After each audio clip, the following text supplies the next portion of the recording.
621. 17.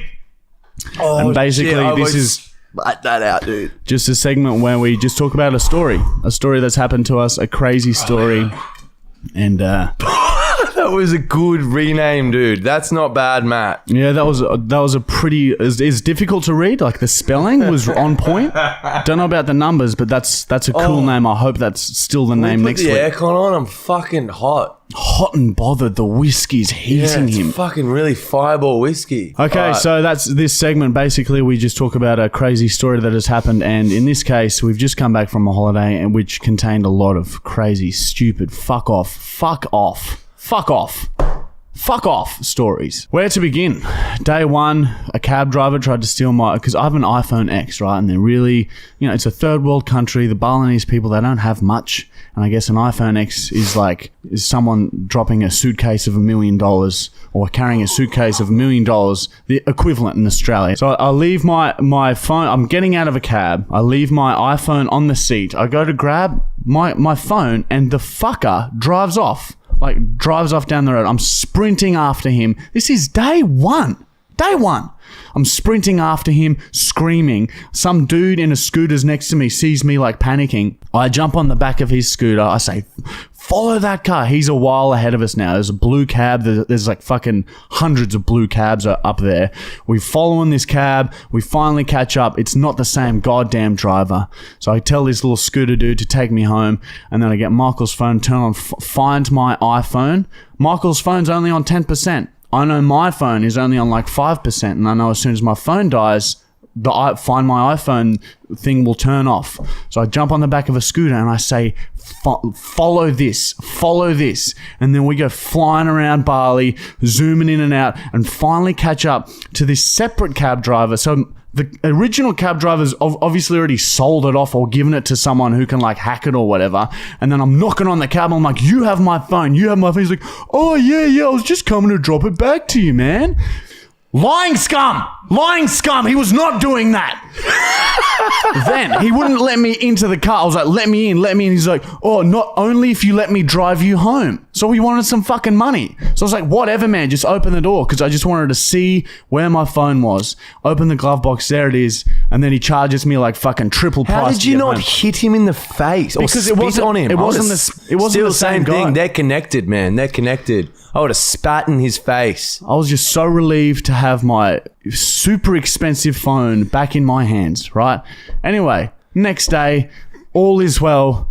We go shopping, we do some sightseeing. It's 1 a.m. We use this app where you it's the Uber version in Bali. It's called Gojek. And I'm on the back of a scooter looking at the GPS, right? And the scooter's just plotting along normally. I'm nearly home. I'm half a kilometer away from home. And then this dude on a motorbike, a bike that's much faster than the one we're on, zooms past and snatches my phone out of my fucking hands. And then I grab the shoulders of my driver and I'm like, chase him! He just stole my phone! Chase him! And he's all confused. He didn't know what had happened. And it took a while for him to register, and then slowly takes off after him. And then, of course, there's no way we're going to catch him. He's one small Balinese dude on a motorbike, and I'm a 90-kilo man with another small Balinese man on a fucking scooter.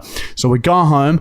I try and do the same thing and do the Find My iPhone thing, but the dude's turned it off. Because the iPhone was open. He had it unlocked. He snatched it off me while it was unlocked. So he didn't need a passcode. He had access to everything. Now, very stupidly, I had all my passwords saved in my notes. Passwords to everything. We could have lost. I'd be dead hanging upstairs in my fucking closet. Yep, and I would have tied the noose for him. I would have tied the fucking noose for him to help him hang himself. I would have had a bat as I fucking did it, but I'd be dead. It's good to go out like that. Anyway, so he's turned Find My iPhone off.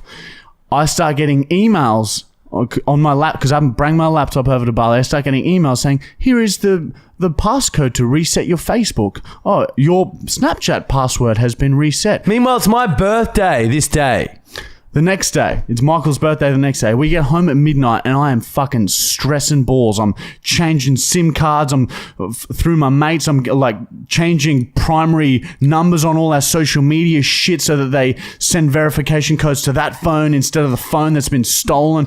All this fucking bullshit for like 7 hours. Literally spent from midnight to like 7 a.m. changing all of the passwords that I could remember that I'd saved on my phone. I had no idea what all of the passwords, like I changed the main ones and I thought we were okay. And then the next day was his birthday. They all left at like 9 a.m. I'd only just gotten to bed at 7 a.m. and I was just so stressed. So I couldn't even go to the birthday celebrations. Then throughout the entire holiday, I'd get random emails saying, here's your reset code to reset your Facebook password. So these people obviously still were trying to hack my phone and shit. It's unbelievable. The entire holiday that kept happening. The entire holiday. So that was a great source of stress. And to make things 10 times worse, I had phone insurance, but only for damage for $10 a month. $5 extra a month covers stolen phones, but I only had the $10 insurance. So always make sure you get the $15 a month insurance, because I came home and I've had to pay $2,500 to get a new phone instead of getting a brand new phone for free because I didn't pay extra $5 a month. And you got to pay for $2,500 phone that you lost. So technically you're paying $5,000. Exactly. Well, I would have had to pay that $2,500 initially, but still I've lost out on $2,500 instead of nothing for an extra $5 a month. Now, getting to another fucking fuckery story of Bali, and this... You guys need to fix your sewage system. There's fucking potholes everywhere. I think they just need to fix their walkways. And they also need to fix what their drug dealers are selling. All the drug dealers are selling is fucking Valium. Valium, Xanax. All right, we'll have some Valium. We're not sure the effects of mixing it with alcohol. Well, we are, but, we're on drunk. Holiday. Whatever. So, long story short, there's holes in the walkways all along the footpaths, like 1.5 2 meter drops, 1 meter by meter holes, and in the holes they put like things to try and stop to like show people that there's something there. It's fucking pitch dark, and they'll have like wooden stakes sticking out of them to try and like remind people that there's a hole there, right? But if you're on a lot of Valium and alcohol, which we weren't, we would never do that. We were just walking out, trying to enjoy ourselves. And like for some reason, we're just walking from side to side. Like Marty was especially going side to side along the road. I just gotten out of a mini mart to get a beer for my first beer. And then all of a sudden I hear this cry, Michael, help! And I look and I can't see where he is because he's gone and he's down some hole. So then I run over to where the hole is and I rip him out and his face is fucked. Oh. He's like pissing blood out of his fucking teeth. Luckily his teeth were there, but just above his teeth where his gums are all like black and cut up. Like it was messed. I basically face planted into one of these sewerage holes and hit my teeth first, just above my front teeth. So now one of my teeth, the gums, like my gums go along like this, and then there's just a huge, so it looks like I have one giant tooth now.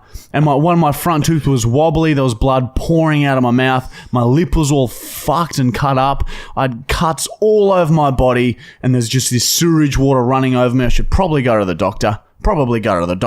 But anyway, Michael pulls me out, and we go home, and then we're just like, we shouldn't have gone out. Our friends were quite upset with us, and rightfully so. Yeah. Dumb decision. Yeah, we do silly things. Do not mix Valium and alcohol, I guess, is a lesson that we have learned that you don't have to test. Yeah, and what we can also testify about Bali is if you want to buy marijuana on the street, we've tried it. Don't do it, because if you do, you can get put away for a year just for having a joint, and they will sell you oregano. It won't be weed. So even if they offer it, don't buy it. Because, number one is a long jail time, and number two, it's not real weed. Like we scientifically took that We did an experiment. We did an experiment over there, and that's what we found out. So don't bother. Don't bother doing it. We took it to show you guys what could happen, and that's what We happened. didn't actually do it, but we did an experiment over there. Yeah, as scientists, so that's why we did it. We're helping the world. Influencing. And the magic mushrooms are normal mushrooms. Yeah, if someone says to you, I have magic mushrooms, no, they're actually shiitake mushrooms. So They're normal mushrooms, and we did that also scientifically. another experiment, but we did not purchase them. We just did an experiment where we found that out. And as scientists, we purchased them. So, long story short, Bali was nothing but drama and stress. I was on my laptop half the time, changing passwords, but we're back home now, and what a fucking relief. And to be honest, it's going to take a lot for me to ever go back to Bali again. We love our fans from there, but I'm sorry, come to Australia to come and see us because fuck, I fucked myself. My life was hard over there.